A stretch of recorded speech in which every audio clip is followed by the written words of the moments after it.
Yes, people. Our next topic is recruitment.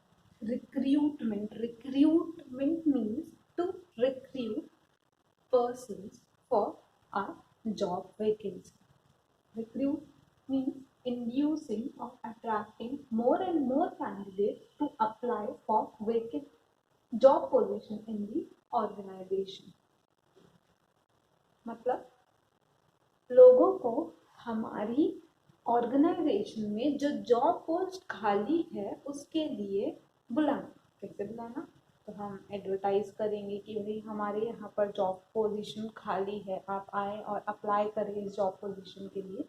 इस तरीके से recruitment in short means searching for people, लोगों को ढूंढना हमारी जॉब वैकेंसीज के लिए। जो ऐसे लोगों को ढूंढना और ऐसे लोगों को बुलाना जो हमारी जॉब के लिए फिट रहे, जो क्वालिफाइड हो उस पोस्ट के लिए जो पोस्ट हमारे यहाँ पर खाली है या जिस काम के लिए हमें उन्हें रखना है।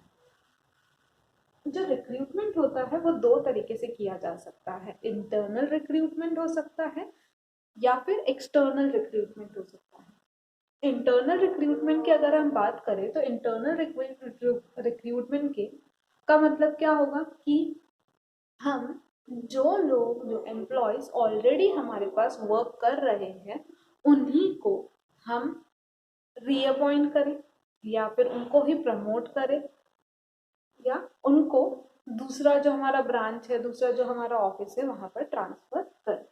इंटरनल रिक्रूटमेंट जो होता है वो हमेशा हम इनसाइड द ऑर्गेनाइजेशन करते हैं, विद इन द ऑर्गेनाइजेशन करते हैं। इंटरनल रिक्रूटमेंट जो होता है वो इकोनॉमिकल होता है हमारे लिए। इकोनॉमिकल क्यों? क्योंकि ये हमारा पैसा बचाता है। कैसे बचाएगा भी पैसा ही? तो इसके लिए हमें ज़्यादा एडवर्टीजमेंट नहीं करना पड़ेगा, ना ही जो लोग हैं हमारे उनको ट्रेन करना पड़ेगा। क्यों? क्योंकि वो ऑलरेडी ट्रेन लोग हैं, वो लोग ऑलरेडी हमारे एनवायरनमेंट को जानते हैं, हमारे ऑर्गेनाइजेशन को जानते हैं, तो उनके ऊपर हमें ज़्यादा खर्चा नहीं करना पड़ता है। इसलिए ये एक इकोनॉमिकल प्रोसेस होता है। सेकेंड, ये एम्प्लॉयज को मोटिवेट करता है, ये हमारे एम्प्लॉयज को मोटिवेट करता है। क्यों? क्योंकि जब हम उनको प्रमोट करेंगे या उनको दूसरी लोकेशंस पर ट्रांसफर करेंगे या दूसरी ब्रांचेस में ट्रांसफर करेंगे तो उनको लगेगा यार मैं इतना केपेबल हूँ, इसीलिए तो मुझे प्रमोशन मिला है, इसलिए तो मेरा ट्रांसफर कर रहे हैं। तो एम्प्लॉयज जो है वो मोटिवेट होंगे। Less amount spend on training, training का खर्चा कम आएगा। क्यों? क्योंकि उन लोगों को हमें सिखाना नहीं पड़ेगा कि आपको काम कैसे करना है। क्यों? क्योंकि वो लोग ऑलरेडी जानते हैं कि इस ऑर्गेनाइजेशन में काम कैसे करना है। लेस चांसेस ऑफ टर्नओवर, जो लोग ऑलरेडी हमारे पास काम कर रहे होते, the people who are already working under us, there is less chances कि वो लोग हमारे जॉब को छोड़ के जाएंगे, वो लोग टर्नओवर करेंगे। वर्कफोर्स टर्नओवर अगर होता है तो वो किस केस में होता है कि हम नए किसी वर्किंग एरिया में गए, वो एरिया हमारे को अच्छा नहीं लगा या वो जगह हमें पसंद नहीं आई या वहाँ पर हम एडजस्ट नहीं कर पाए, तब हम उसे छोड़ते हैं। जो ऑलरेडी वहाँ काम कर रहे हैं उनको तो वो जो जगह है वो रची बसी है, तो वो लोग वहाँ से छोड़ के जाने के चांसेस उनके कम होंगे।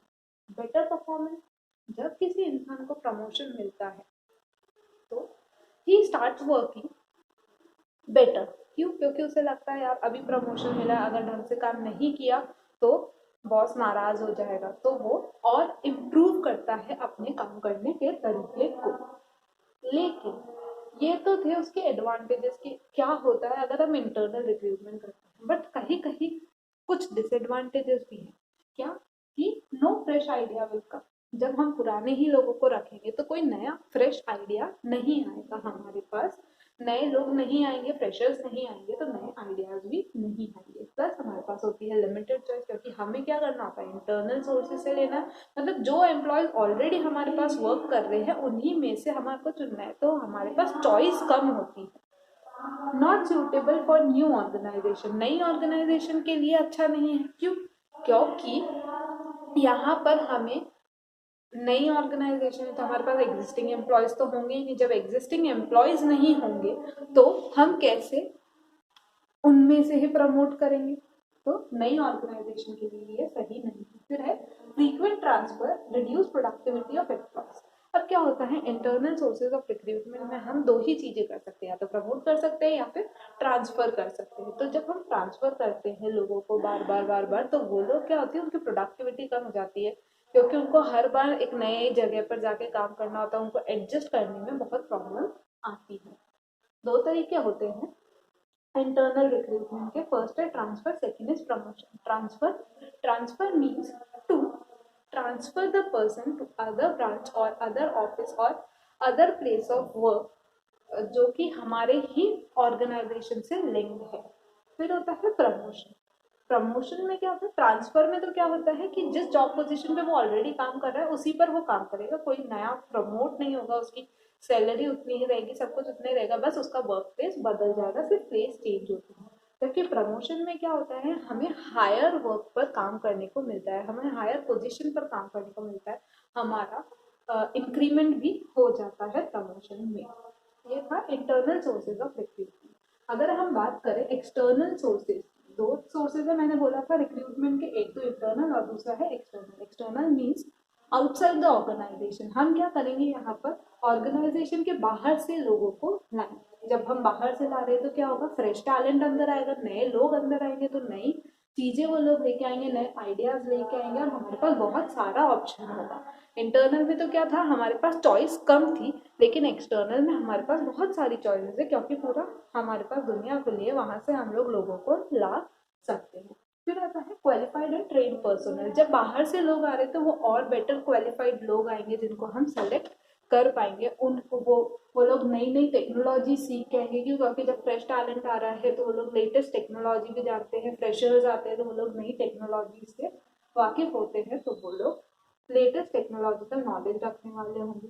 जब नए लोग आएंगे तो एग्जिस्टिंग एम्प्लॉयज भी बेटर परफॉर्मेंस देंगे, क्यों, क्योंकि उनको लगेगा यार हमें अब नए लोगों से कम्पीट करना है, तो हमें अपनी परफॉर्मेंस को बेटर करना पड़ेगा, क्यों, क्योंकि हमें बॉस की नज़रों में अभी भी ऊंचा ही रहना है, तो वो लोग और अच्छे से कॉम्पिटिटिव स्पिरिट के साथ काम करें। Next is moral of the existing employees form. लेकिन जब हम नए लोगों को लाते हैं तो पुराने लोगों को क्या लगता है, क्या हम इतने सफिशिएंट नहीं थे कि नए लोगों की जरूरत पड़ रही है, तो उनका कहीं कहीं मोरल थोड़ा डाउन हो जाता है, उनका मोटिवेशन पावर जो होता है वो कम हो जाता है।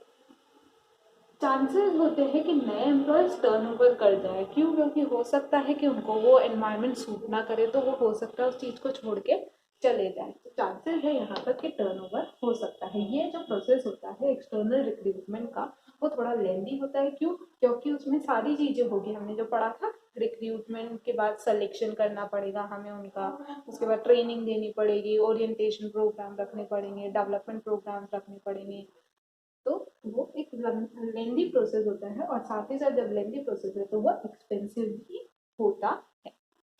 नेक्स्ट अगर हम बात करें तो किस तरीके से हम एक्सटर्नल रिक्रूटमेंट करेंगे, क्या क्या इसके मेथड्स होते हैं, तो क्या मेथड्स होते हैं, direct recruitment, casual callers, advertising, employment exchange, placement agencies, campus recruitment, recommendations from present employees, labour contractors and web publishing. ये जो 9 है ये मेथड्स है कि हम किस तरीके से एक्सटर्नल से मतलब बाहर से हम लोगों को रिक्रूट कर सकते हैं। सबसे पहला है डायरेक्ट रिक्रूटमेंट।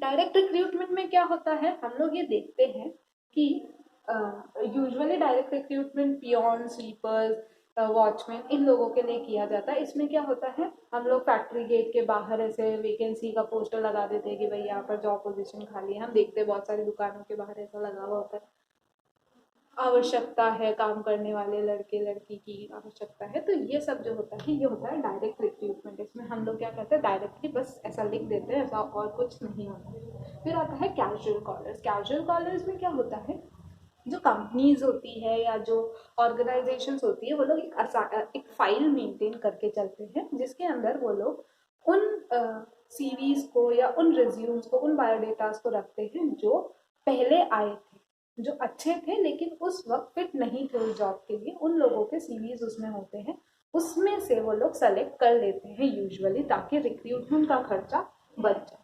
फिर बात आती है एडवर्टाइजिंग। एडवर्टाइजिंग में क्या होता है, एडवर्टाइजमेंट कैसे करेंगे, न्यूज़पेपर्स के थ्रू एडवर्टीजमेंट डालते हैं कि भाई हमारे यहाँ पर जॉब वैकेंसी है, और ऐसे इस तरीके से एडवर्टीजमेंट किए जाते हैं जॉब वैकेंसी के लिए और लोगों को बुलाया जाता है। फिर बात आती है एम्प्लॉयमेंट एक्सचेंज की। एम्प्लॉयमेंट एक्सचेंज क्या होता है, एम्प्लॉयमेंट एक्सचेंज में क्या होता है, जो लोग गवर्नमेंट एम्प्लॉयमेंट एक्सचेंज होते हैं, यहाँ पर क्या होता है, लोग बाग क्या करते हैं, अपने सीवीज वहाँ जाके जमा करवा देते हैं, और जब उनके पोस्ट के हिसाब से, उनकी क्वालिफिकेशन के हिसाब से कोई जॉब वैकेंसी आती है तो वहाँ पर उनको रिक्रूट कर लिया जाता है, उनको बता दिया जाता है कि भाई आपके यहाँ पर जॉब वैकेंसी है, आप यहाँ पर अप्लाई कर सकते हैं।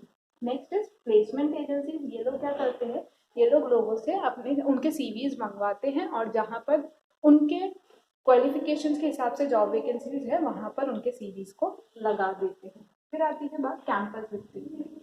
हम सबने 3 इडियट्स मूवी देखी है, वहाँ पर वो देखा राजू का प्लेसमेंट हो रहा होता है, कैंपस रिक्रूटमेंट चलता है। क्या होता है, जो MBA होते हैं और ये जो इंजीनियर्स होते हैं, उन लोगों के साथ क्या होता है, उन लोगों का जब फाइनल ईयर होता है तो उनके इंटरव्यूज लिए जाते हैं, उसको हम बोलते हैं कैंपस रिक्रूटमेंट। बाहर से टीम्स आती है, बड़ी बड़ी ऑर्गेनाइजेशन के मेंबर्स आते हैं, जो लोग वहाँ पर उन लोगों को कैंपस में ही सेलेक्ट कर लेते हैं जॉब पोजीशन के लिए, उनका इंटरव्यू लेते। फिर आता है रिकमेंडेशन फ्रॉम प्रेजेंट एम्प्लॉय। हम क्या करते हैं, जो ऑलरेडी हमारे पास एम्प्लॉयज काम कर रहे हैं उन्हीं लोगों को बोलते हैं कि भाई तुम्हारे कोई नोन में ऐसा लोग हो जो कि ऐसा काम कर सके, उसको आप प्रेजेंट में उसको यहाँ पर अपॉइंटमेंट के लिए बुला दो। तो वो होता है रिकमेंडेशन फ्रॉम प्रेजेंट एम्प्लॉय। फिर आता है लेबर कॉन्ट्रैक्टर्स। लेबर कॉन्ट्रैक्टर्स जो होते हैं ये यूजुअली किस जॉब पोजीशन के लिए होते हैं, जो लेबर होते हैं, जो फैक्ट्री में काम करने वाले लोग होते हैं, जो कॉन्ट्रैक्ट साइट कंस्ट्रक्शन साइट पे काम करने वाले लोग होते हैं, उन लोगों के लिए जब हमारे ज़रूरत होती है तो जो लेबर कॉन्ट्रैक्टर्स होते हैं उनका कॉन्टैक्ट होता है इन लोगों से। गाँवों से लोगों को, लेबर्स को ये लोग बुलाते हैं और हमें दे देते हैं, इसके बदले में वो लोग हमसे पैसा चार्ज करते हैं। Last is web publishing. Web publishing में क्या होता है, हम लोग आजकल देखते हैं naukri.com, monster.com, यहाँ पर हम लोग बाग अपने सीवीज डालते हैं और उसके बाद वहाँ से हम लोग क्या करेंगे, लोगों को देखेंगे कि भाई ये हमारी जॉब पोजीशन के लिए फिट है कि नहीं है, और लोगों को अपॉइंट करते हैं। ये थे रिक्रूटमेंट के मेथड्स, इंटरनल रिक्रूटमेंट और एक्सटर्नल रिक्रूटमेंट। इंटरनल रिक्रूटमेंट में 2 चीजें थी, ट्रांसफर और प्रमोशन, और एक्सटर्नल रिक्रूटमेंट में ये सारे मेथड्स थे। इस तरीके से हम लोगों को रिक्रूट करते हैं, लोगों की सर्च करते हैं कि हम हमारी जॉब पोजीशन के लिए कैसे लोगों को रखेंगे और उनको बुलाएंगे, इंड्यूस करेंगे, लोगों को अट्रैक्ट करेंगे कि आओ और हमारे यहाँ पर जो जॉब वैकेंसी है उसके लिए आप अप्लाई कर। This is recruitment. Now our next topic is selection. How these recruited people are selected. They have to pass the selection test. उसके बारे में अब हम नेक्स्ट